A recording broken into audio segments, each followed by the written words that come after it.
Welcome to Get Celebritized. I'm your host, Aurea McGarry, and forgive me for that little pause of just a moment ago. We were having a little technical issue. Hey, that's show business.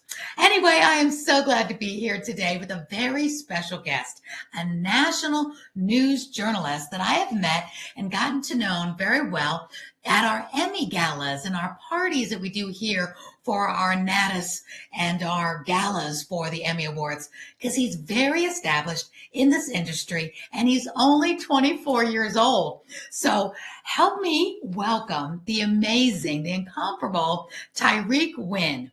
He is an award-winning national news anchor. He has made history as the youngest talent at iHeartRadio Black Information Network at only 23 years old, which was just last year. He's the Atlanta Press Club Award of Excellence for Best Podcast. You know how I love a podcast. He has interviewed many celebrities, including, get ready for this, CeeLo, Ludacris, Michael Strahan, Patrick Holmes, and that's just to name a few. He has also covered the Super Bowl in New Orleans and many, many, many other events around Atlanta and around the country. So enough of me. Let's bring on Tyrik Wynn. Tyrik, get up here. Thank you so much. I appreciate it. Good to be here. Oh, it's so good to have you. You know, you and I have been bumping into each other for the last couple of years at the Emmy events that we do, the nomination parties, and we keep saying, you got to come on the show. And finally, today's the day. Had a couple of glitches in the beginning, but hey, that's showbiz, right? Oh, yeah. But we're here now, and I'm happy to be here. And I keep watching to make sure it's still recording. You know, I'm like, wait a minute. So anyway, but you are no stranger to recording, to being on TV, being a red carpet host, all of the things. So why don't you take a minute, Tyrik, to introduce yourself? You are young and vibrant and up and coming, but you've already had a lot of success. We're going to talk about that to help the viewers know. How do you achieve success? How do you get on the road to what we like to call here on Get Celebritized, how to earn more, live more, and give back more? Yeah, of course. Well, first of all, thanks for having me. Definitely a pleasure to be here. Happy to get celebritized. So this is great. Very excited about this. So yeah, I would say my journey started when I was 14 years old. And when I was 14, I wrote my first book. It was called Green is the Thing, Money Management for Kids. And it was a book to teach kids about financial literacy. Now, even though that had nothing to do with journalism and television, it actually, by me having that book, I was exposed to media because, you know, I was invited to do different show interviews like this and podcasts, and I was on set, different news stations and shows and stuff because they wanted to talk about the book.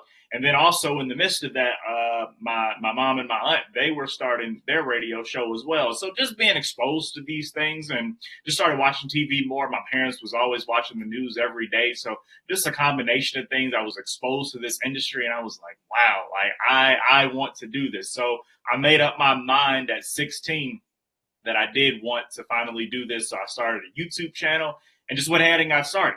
And that is my advice. You don't have to have all the fancy equipment. You don't have to have the good, you know, the fancy cameras. And just the phone. Literally a cell phone, and it'll get you there. So that's what I did. Started my YouTube channel with that. I remember I started with a toy microphone I got from Wendy's in my kids' meal. I started with a Nikon camera with a flimsy tripod. I mean, you got to start somewhere. So if the pandemic taught us nothing, it's how you can literally take your cell phone and become a star. I mean, crazy.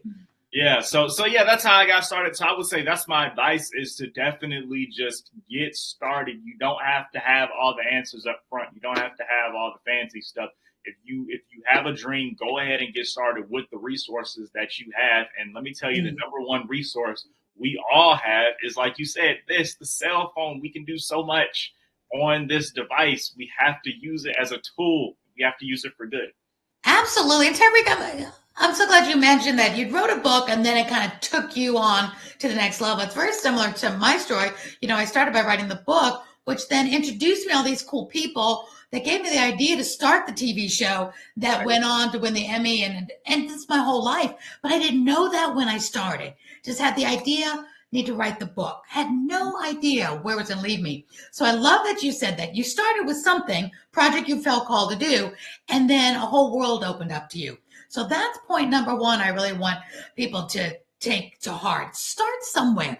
And we're not talking about just being TV journalists and media and all that. Talk about if you want to be, a marine biologist, if you want to be a photographer, if you want to be, an attorney, a writer, whatever your dream is, a professional athlete, whatever. You got to start somewhere, because that's how you put one foot in front of the other, and the Lord can bless you and bring other people. And because we don't know where the end is, but we have to start.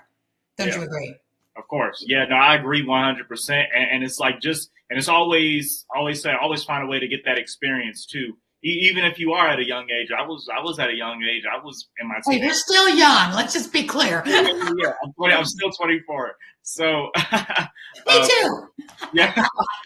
Oh yeah. A few years older. Yeah, of course. Yeah, birthday in 2 months. I'll be 25. But yeah, I'm still, and I was starting at 14, 16. I was still a teenager. Yeah. So, I was kind of limited to getting experience. I wasn't in college, so I didn't have a choice at that time, I didn't have a choice or an option to do student media, didn't have an option to do internships and things of that nature. So it was, I was kind of limited, but I was determined to go ahead and start working and getting that experience. And then once you get into college and stuff, then you can really broaden that. You can, if you're interested in journalism, join your student media, your newspaper, news station, radio station, magazine. We had a lot of options. I went to Georgia State, by the way. Shout out to GSU. So we had a lot of options, a lot of great options. And, we were fortunate enough to cover some great stories, especially we had great people that always came on campus. Of course, Georgia State downtown Atlanta. So everything was happening, exactly. in the midst of a political season, pretty big political season that was when we were, I remember that was my first political race I covered, I believe was the first governor's race, when the first matchup between Abrams and Kemp. Okay. So that was the first thing I had a chance to cover. Then sports wise, while I was in school, the Super Bowl came to town. So I was fortunate enough to have so many great experiences, and you got to take advantage of what you have. You do. So you did all that through the college had programs. You were able to do that? Because, we all know that, in media and what we're doing, you just can't show up and, get a media pass and interview people. So your college actually gave you this roadmap to say, here, you go out and do that. Is that how that worked? Yeah. So, well, actually, I just took some initiative. So what I did was I told them just what I wanted to cover. I said, this is what I want to cover. What I would always do is just head to Google and type in the name of the event or whatever's going on. And then after that name of the event, type in media credentials and just figure out what Google comes up with. It'll take me directly to the link, the application to fill out the credentials. And I would just go from there. And so, of course, you get it approved through the news director and, media heads and all those great things. And so, and was it because you went to Georgia State that gave you that open door? Do you have to be in college or graduate from college for this particular? I know in journalism you do, but is that what opened those doors for you because you were in Georgia State? Yeah. So, obviously I was at Georgia State, but I was able to, get these open doors because, one, I also had work to show for it. I had worked previously, so that way they could see, he's doing to show them. Okay. Because they always want to see, there's always space for examples of work or links to previous doings and stuff. So they always want to see that just to make sure, because, sometimes people just, come up with something just so they can get it to the event, so they always want to vet everybody and make sure everybody. I don't blame them. Good. Yeah. But again, you have the credentials behind you, whether it's a job, somebody's working at a newspaper or working at a TV station locally, wherever y'all are watching. Everybody has a local news station, a local TV station, or like I said, maybe the people watching aren't in media, news, and journalism, but they have a job or a community that can help them, that gives them credibility, whatever that may be, to say, hey, I'm with this organization. I'd like to photographs and something, and your organization gives you credibility. But you're right, getting those cell phones out and starting now by showcasing whatever you do, whether you're a chef or whether you're a fitness workout person or yoga, whatever you do, they have to see you in action. It can't be, I've got 2 videos because I just put them up. It has to be that ongoing, because people now, the eye buys. And people now, I don't even have to put this Instagram up for you. Everybody can see Instagram Tyrik Wynn, or you could see AureaMcGarry.com, right? people don't have to do that, say that anymore. Because Tyrik, you just said something. If somebody's watching the show and they say, who's Tyrik Wynn or who's Aurea McGarry, they go right to Google. So you better have stuff on Google.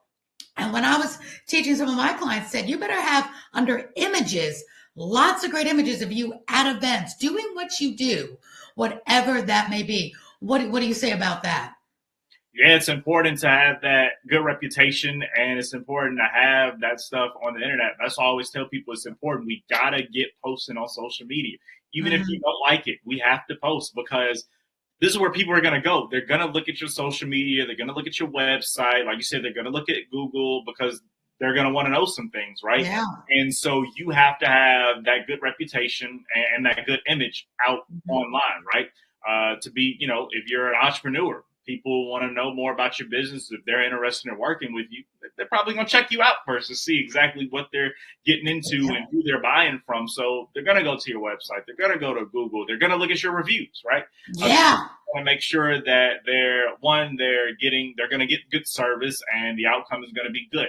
So we always want to make sure that we're actively posting on social media, posting us doing things, behind the scenes, clips, footage, all that good stuff, and just showing your work. Absolutely. And I find people too, as consumers, we're much smarter consumers now than ever. And we're very aware of AI and fake news and fake things and fake reviews and bot followers. I mean, we're not stupid consumers out there. So what do you think about what I think is really important is things like this, Tyrik, being on shows, showing us in person. This isn't an AI. This isn't a fake review. We can really talk about what you do, how you help people. So how important do you think it is for people, no matter what their career industry, to be on podcasts, to be on shows, maybe get on local news to promote whatever it is that they're doing? Because to see people in action, that's not a fake review, or to have a testimonial to show your before and after, whatever it is. How important do you think that is in this day and age? It's very important, and I can tell you one thing, because every day I do this morning entrepreneurship call during the weekdays, and one thing somebody said this morning, if you create a product, it can be the greatest product in the world, but if you're not getting out there marketing, if you're not getting that exposure, it really doesn't matter, because only you know about it. You got to get that exposure. You got to let people know about you. You got to let people know that you exist. You have to make your presence known. So that's very important. And then you also talked about something else that's very important, especially if you're in business. You talked about testimonials and reviews.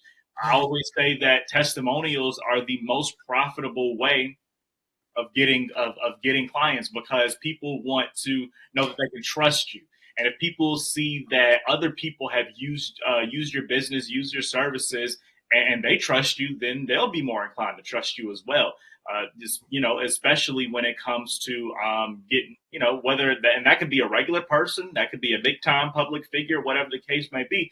But it's very important to get those testimonies, which is why I was like within my video production company, we actually film customer testimonial videos. And people like, well, Tyrik, what type of video should I get? I have this budget. I'm like, get a testimonial video, just because you get people that's getting people on camera saying all these amazing things about you and your business, talking about their experience working with you, and that's gonna sell. Because we could talk about ourselves all day and talk about how great we are, but I mean, of course, we're gonna promote ourselves. Yeah, I'm terrible. Don't ever hire me. Exactly. It's gotten to the point, Tyrik, where I buy a lot of my stuff on Amazon now, and a lot of my friends do. It's like, where'd you get that? Amazon. You buy everything on Amazon. And I've gotten to the point where I don't even buy a cosmetic or buy a little fan or anything without going all the way down to see the reviews. And the ones that matter most to me are the video. Like I buy something for my pets. I want to see something for my dogs or something. I'm looking at the video because then I can get a better picture of what it's like in person, with their hands in that video. So that matters. I really think that video does buy. And if somebody is buying from you or just finished, got out of an event, let's say you do events or you just host an event, take out this phone and get that testimonial right there while it's hot. Don't let everybody go home and then say, hey, can you send me a testimonial? People are busy. But if somebody's enjoying your product, you have an ice cream parlor, and they say, this is the best ice cream I ever had. Say, can I get that on testimonial? pull it out, 30 seconds.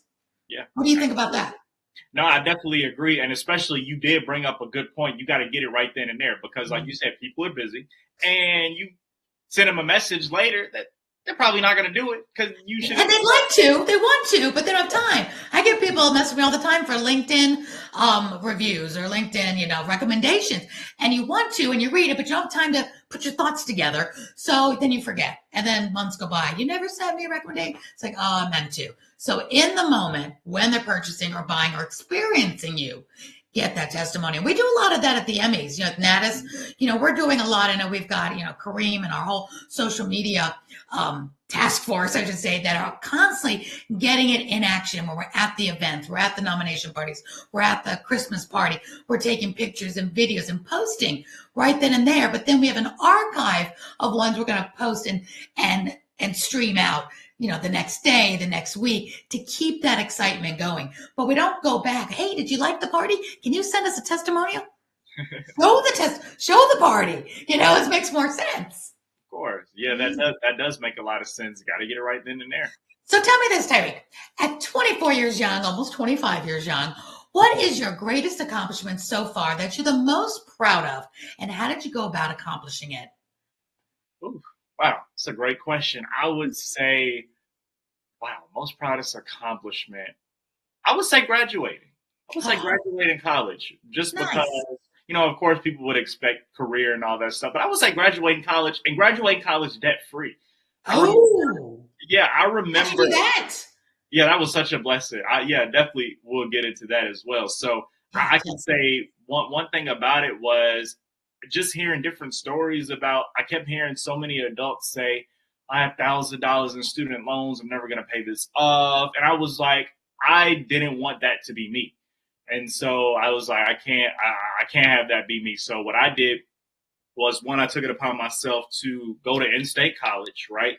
And be getting good grades while I was in high school. So for those of you guys who are watching that may not be in Georgia, we have this thing we call, it's the Hope Scholarship, and it's also the Zell Miller Scholarship. So, great things. Every state's got scholarships, so they just have to look into what they have in their state.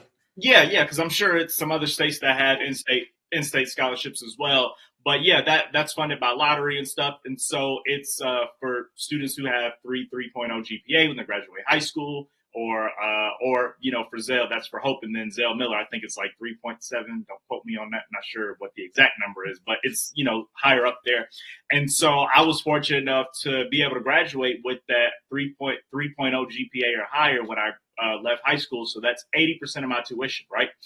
Then when I got to Georgia State, the great thing is I had some, my parents, absolutely fantastic. What my parents were doing while I was growing up, they were saving money for college. So they had saved up a couple of $1,000s for me. And so I used a lot of that for my room and board, my books, my first year and all that stuff, because I did stay on campus the first year. And then from there, I was getting scholarships while I was in college and stuff, other scholarships on top of that. And I was actually even getting refunds at some point, because sometimes the scholarships will overflow and they'll just give you that extra money in your pocket that you can deposit in your bank account. Nice. So that was definitely a huge accomplishment, definitely a blessing. But the way I did it, just get the scholarships, get good grades, because, you can graduate with that, but you also have to maintain that while you're in college, right? Okay. Yeah, you have to maintain it, because if you don't maintain it, it'll go away. Yeah. And this is good for the parents now, because I get a lot of, moms and dads watching the show, and they either have kids in high school or just getting into college. So they'll like this advice as well. And there's always a way. There's always a workaround. And I'm the type of person who will say, you have not because you ask not. Ask around. Ask your other parents. Ask other people, what are you doing? Where are you going? How did you get that? Like I just said, how'd you get that scholarship? How did you do that? I'm constantly asking great people great questions. How did you do that? How did you get there? Because I think that's the most important thing, to acquire knowledge. And sometimes it's not, like a mathematical equation. It's like, how did you get from here to there? Because I think that's so helpful. And so now you've done all that. You're about to be 25. It's great. I love that. You got so much more to go. So much more to go. What is your big dream? What's next? But what is the big dream? What's the big dream? What's the big goal? Do you have it, or are you not sure yet? Yeah, so the big dream, the big goal is actually a couple of things, but I will say the end road is to one, be a national television syndicated talk show host. So like your Tamron Hall, your Jennifer Hudson, those shows I want. I like the way you mentioned women. So there, two of those were women. Yay! Yeah. And then I would say male wise, I definitely love the late night shows like Jimmy Kimmel, Fallon, Hmm. Stephen Colbert. Love those shows as well. Okay. So yeah, that's definitely one of the main goals. Then also to have some more ownership in the space of media, as far as owning some television networks, owning some streaming platforms, or shoot, I would love to own part of Netflix one day. Like that would Why be not? absolutely fantastic. Huh. So to be doing that, and then also other hosting opportunities. Like I really, when I look at if I could pinpoint an example for you, it would be Michael Strahan, because Oh, one, he's anchor on Good Morning America. He also does sports on Fox Sports he Sundays. was a football player, so he Yeah, went from his career into moving onto all this. yeah, exactly. And then he also hosts game shows too. Like that's perfect. Like, $100,000 pyramid. yeah. And so He reminds me of Ryan Seacrest. Start one place, all of a sudden you're everywhere. Now he's doing what, Wheel of Fortune? It's like busy people. yeah. So There is a price to pay for that too, because being that busy, I'm always wondering. I didn't know Michael Strahan's daughter just going through cancer, and that's got to be hard. So you have to have a certain personality type that you can thrive that way, and you can really work a good schedule and be there. Because I know somewhere something takes a toll when you do that much. So I love what you said. You want to do your own show, your own network, own podcast. That's so doable, because I know you're such a nice guy. I'm going to ask you in a second about, family plans. I can see you being such a great husband and dad and friend and, not workaholic. Don't be out there for everybody and not be there for those, because you're so sweet. You're so nice. We want you too over here to be friends with you. But with that, why not start your TV show now? You said you like podcasting. What's stopping you from doing your own TV show and podcast right now, like what I do? yeah. So actually, I actually do have my own podcast. It's called Navigating Journalism Podcast. So actually, that's funny you mentioned. It's actually second season is literally coming out this month. So Say the name again. Navigating Journalism Podcast. So that is a new podcast that I started not too long ago, but it's a podcast where just bringing on different journalists. We're talking about their journey and how they got to where they are and stuff. Nice. So we talking about the pitfalls, the job search, the struggles, all of that good stuff. Packing that in one interview. And so I have that podcast, and then of course I still do my show. I haven't. It's been a while since I've done the show, just because I was at really busy from doing that talk show. But I definitely am going to get back to that, because I was doing the celebrity interviews and stuff, and that's something I definitely want to get back to. So working on getting back to that, and that's what we've been doing in the meantime. But definitely been building the YouTube channel, which by the grace of God, it has over 4,000 subscribers. It's monetized, so that's so that's great. So definitely have been working on those things. Got those things in the pipeline. Okay. Now, when you interviewed the celebrities, was that something you did through your college, or is that so? You're saying going back to, what is he going back to? Was that a job you used to have, you don't have now? Talk to me a little bit about what that was and where you want to go now.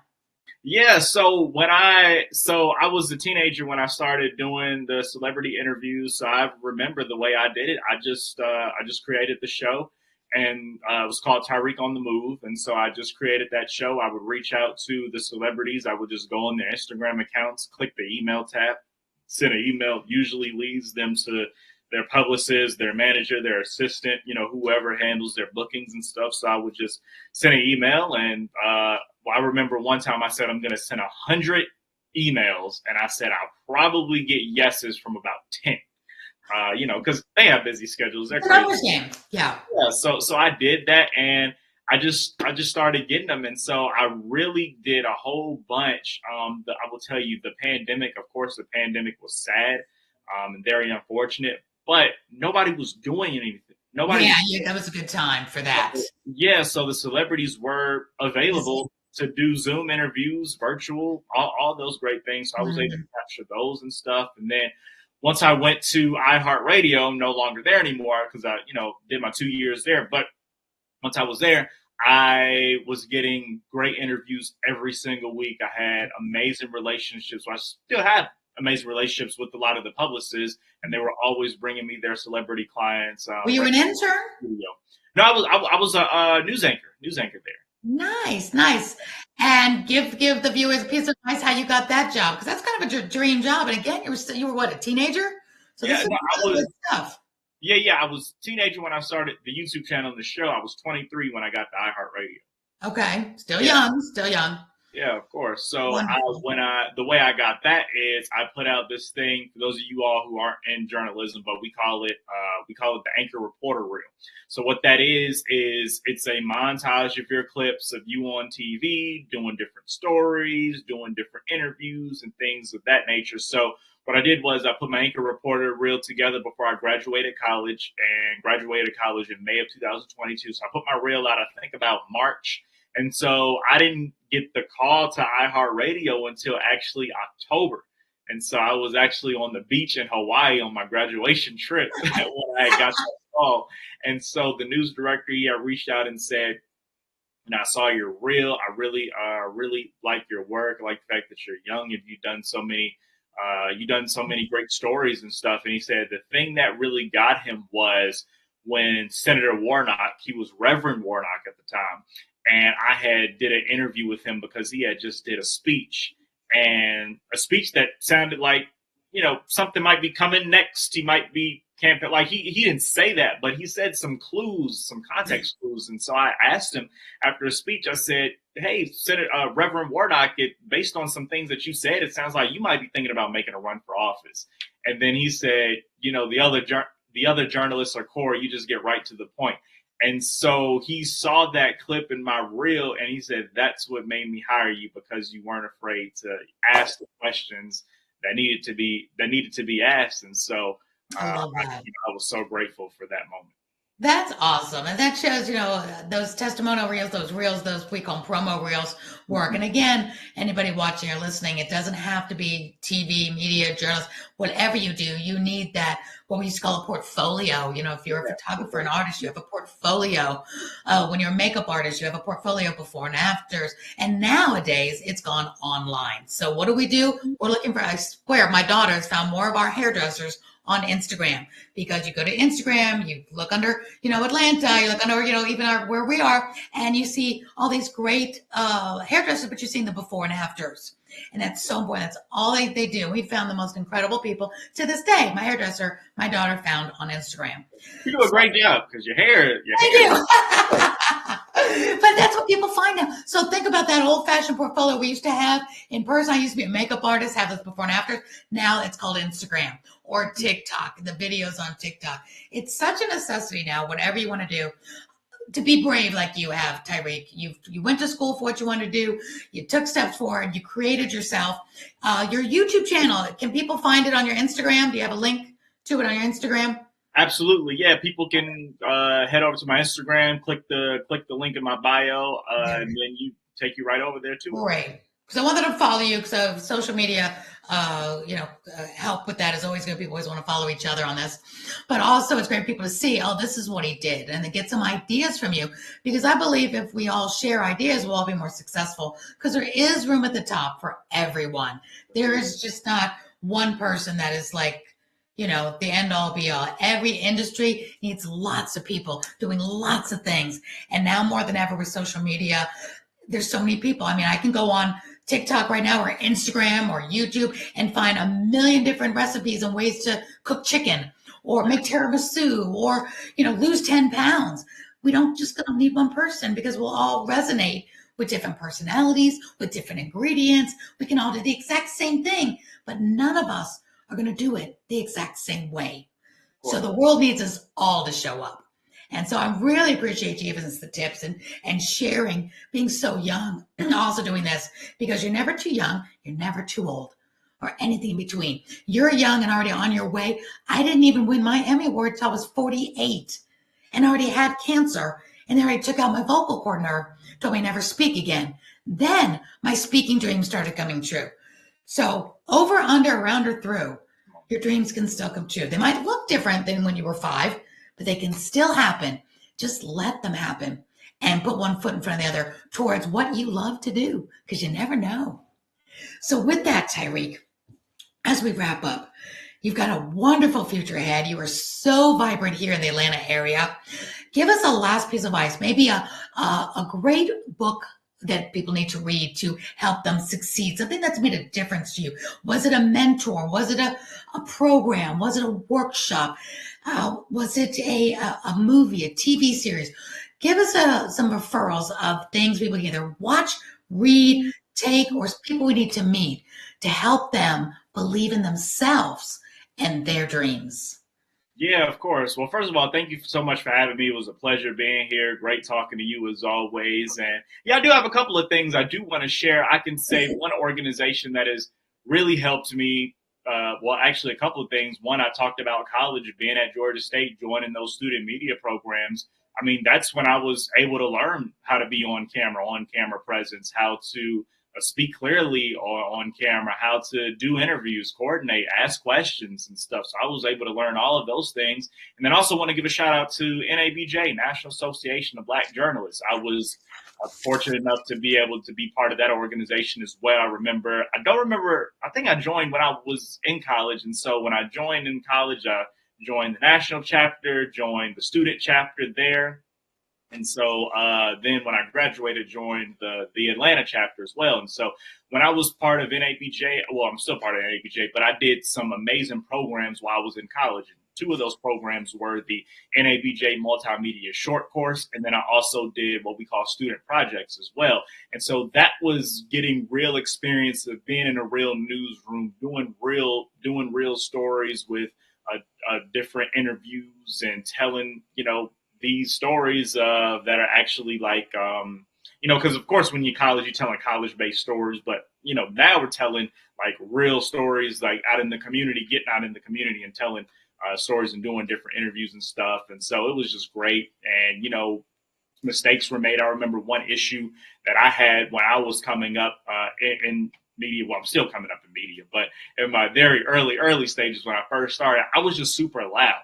And they were like, Tyrik, you can have the energy, but you don't have to be so loud. My loudness was an issue of mine. So, I would always be like, I'm Tyrik, and be like, Tyrik. The microphone blows up. Yeah. I had the same problem back in the day. Yeah. So I was always that person that was peaking, with the audio levels and stuff. They like, Tyrik, you ain't got to do all that. So that was one valuable lesson that I learned and stuff. So I'm definitely so grateful for those organizations and those great opportunities I was fortunate enough to have. And then also a couple of advice and things I would say, two things. One is when somebody tells you no, you need to use that as motivation to prove them wrong, because there are going to be a lot of people that are going to tell you no, you can't do this, you're too young, you're too old, you don't have enough experience. You have to use that as motivation to say, you know what, I disagree with that. I'm going to go forth with this. This is my plan. This is my dream. I'm going to make it happen. I'm going to get it done. Right. That's one thing. Second thing is sometimes doors may not always open, so you have to create your own door and walk through it. And what I mean by that is, you just got to create your own opportunities, like how you did. You got your own show, amazing platform, right? Enough of the auditions. Yeah, so you have to create your own opportunities, create your own content, start your own business, whatever the case may be. You don't always have to wait for somebody to open up a door, because at the time, a door may not be available, so you have to create your own opportunities and create your own avenues. And that would be my advice. But like I said, this is great. I had an amazing time, and I'm excited for the future, what God has in store. Tyrik, you're my people. You were speaking my language here. I mean, everything you said, I'm like on the other end. You're brand new starting out, but everything you said is exactly my journey, what happened to me with starting the book and creating my own and just walking through it all and never giving up. And I loved you said a couple of tips in recap. You said for success, education and training. Not necessarily does have to be college. You went to college. That was your journey. Other people don't think you have to go to college to reach your dream, but education's important. Learn how to do what your dream is. You have to be educated, trained. Networking in communities, joining network communities in your industry, in your field, in your hobby or interest. Really important. Also, join programs. And I love you said no equals motivation and create your own opportunity. Don't try to go it alone. We all need people. We need mentors. We need teachers. We need coaches. School is never out for the pro. I will continue learning till the day I die, and I hope everyone else will as well. We never arrive. So if your goal is to arrive, I mean, Beyonce hasn't arrived. There's still more she wants to do. Oprah hasn't arrived. Just when you think she's as the top she could be, she does more, and then we're producing. It never ends. Your dreams always have to keep on going, and your help to others keep on growing, because the more successful we become, the more we can help others. Because my passion is charities and nonprofits, but there could be somebody right next door to you that needs a helping hand. And if you're successful in some way, shape, or form, you can help rise other people up as well. So I think it's really important. So my last couple of questions with that, I love that, is do you have a favorite book that you'd like to recommend to anyone? Oh, favorite book. Let me see. Favorite author. I would say I really like the book. We actually read this when I was in high school. I was doing Student Government Association. And one book that we read as a group it was called How to Win Friends and Influence People. Yes. That's a good book. That's a classic. Yes. Please read it. If you That's a classic. It literally just teaches you so many just fundamental things just of moving throughout life and having it. I'm surprised you read that in high school. That was one of our high school. I didn't read that until I was in my 30s. I was in sales. Yeah. Wow, that's great. Your high school had you read that? Yeah. So we were on Student Government Association. That was one of our assignments was to read that book, which it fit perfectly, and it was something that we definitely needed for sure. Have you ever read John Maxwell? Great leaders ask great questions. I've heard of that, but I need to read it. That one, because you're in journalism. That's a great one to read. It's about asking the right questions and great questions, listening, learning more than we were speaking, and throwing up on people. But it's really good. Great leaders ask great questions. Okay. It's John Maxwell. But here's an oldie but goodie I'll give to you. It's a little tiny paperback. You'll probably get it used for $1 on Amazon. But I promise you, it changes everybody's life that I tell to read it. Changed my life because it's so important as a leader. And I've given it to some people that weren't even good leaders, said, you need to read this book. And it's Mary Kay Ash on people management.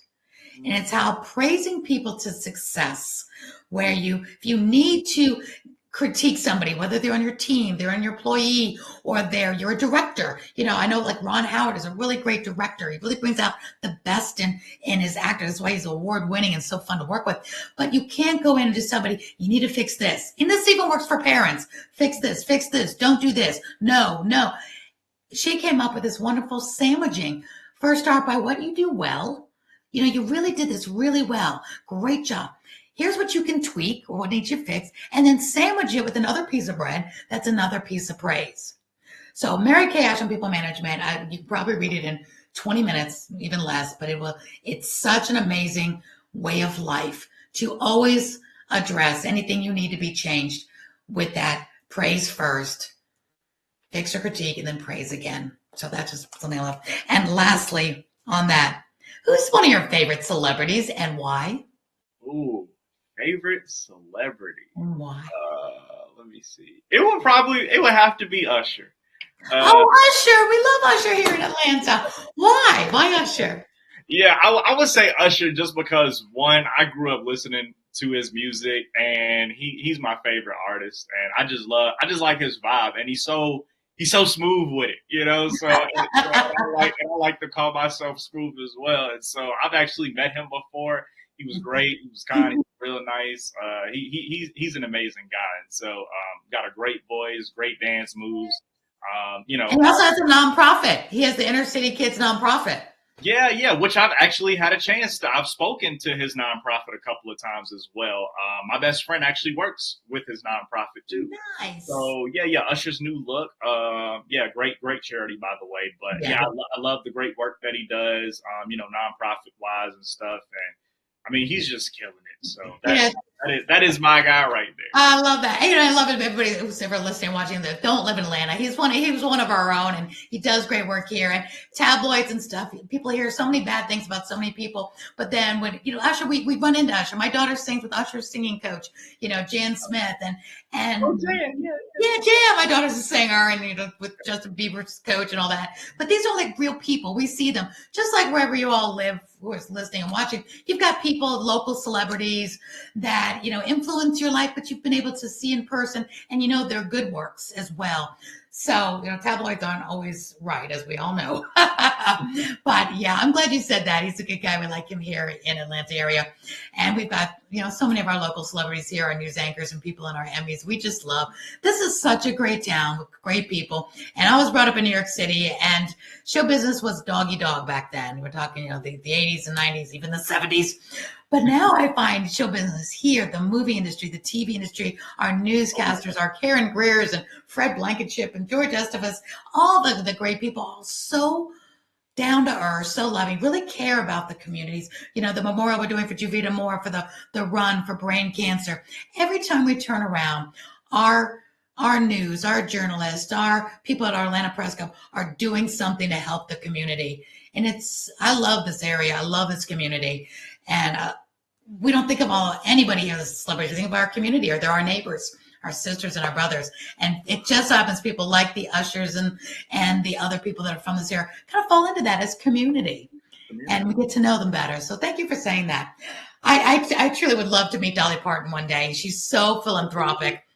And I love her whole reading campaign and giving back to where she lived in Pigeon Forge. She promised she'd come back and do something great for her hometown, and she did. And she just seems real down to earth. And I hope one day if I do meet her, she really is that. So she's somebody that I'd love to meet. Yeah. Well, fun fact, I actually went to Dollywood for the first time last year. So I love Dollywood. We go often. We love that place. We love the spa. We get our massages at the spa. But she just seems like everybody's best friend, and always doing good work. And talk about a talent. So anyway, it's great. Well, Tyrik, thank you so much. I'm going to put your Instagram up one more time here. Everybody can follow you on Instagram, which will lead them to all the amazing things that you're doing, your YouTube channel. And feel free to Instagram message Tyrik. He is down to earth. He'll reach back out. He'll have his people reach out to your people. He's busy. He's important.